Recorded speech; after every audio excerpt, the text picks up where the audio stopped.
ನಮಸ್ತೆ ಕರುನಾಡು ಡೇ 2 ಬ್ಲಾಗ್ಗೆ ಸ್ವಾಗತ.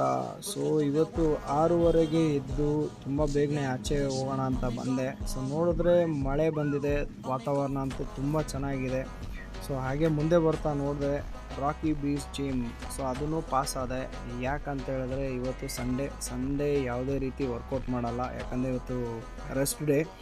ಸೊ ಹಾಗೆ ಮುಂದೆ ಹೋಗ್ತಾ ಇದ್ದೆ, ಇವತ್ತು ಮ್ಯಾಚ್ ಆಡೋಣ ಅಂದ್ಬಿಟ್ಟು. ಸೊ ನೋಡ್ತಾ ಇರ್ಬೋದು ವೈಟ್ ಫೀಲ್ಡ್ದು ಫುಲ್ ಆಫ್ ರೋಡ್ ಆಗಿದೆ.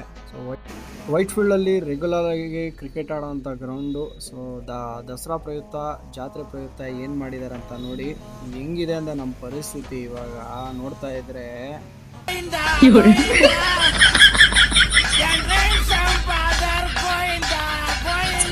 ಸೊ ಇದೇ ಬೇಜಾರಲ್ಲಿ ಮುಂದಕ್ಕೆ ಹೋದ್ರಿ. ಯಾಕಂತ ಹೇಳಿದ್ರೆ ಇವತ್ತಿಲ್ಲಿ ಮ್ಯಾಚ್ ಆಡೋಕ್ಕಂತೂ ಆಗಲ್ಲ. ಸೊ ಅದಕ್ಕೆ ನಮಗೆ ಒಂದು ಬೆಳ್ತೂರಲ್ಲಿ ಮ್ಯಾಚ್ ಕಂಡಕ್ಟ್ ಆಗಿತ್ತು, ನಮ್ಮ ಕ್ಯಾಪ್ಟನಲ್ಲಿ ಕಂಡಕ್ಟ್ ಮಾಡಿದರು. ಸೊ ಹಾಗೆ ಹೋಗ್ತಾ ದಾರಿಯಲ್ಲಿ ಕಂಡ ನಮ್ಮ ಗಣೇಶ ದೇವರಿಗೆ ಒಂದು ನಮಸ್ಕಾರ ಹಾಕ್ಕೊಂಡೆ ಹೊರಟಿದ್ದು ಬೆಳ್ತೂರು ಗ್ರೌಂಡ್ಗೆ.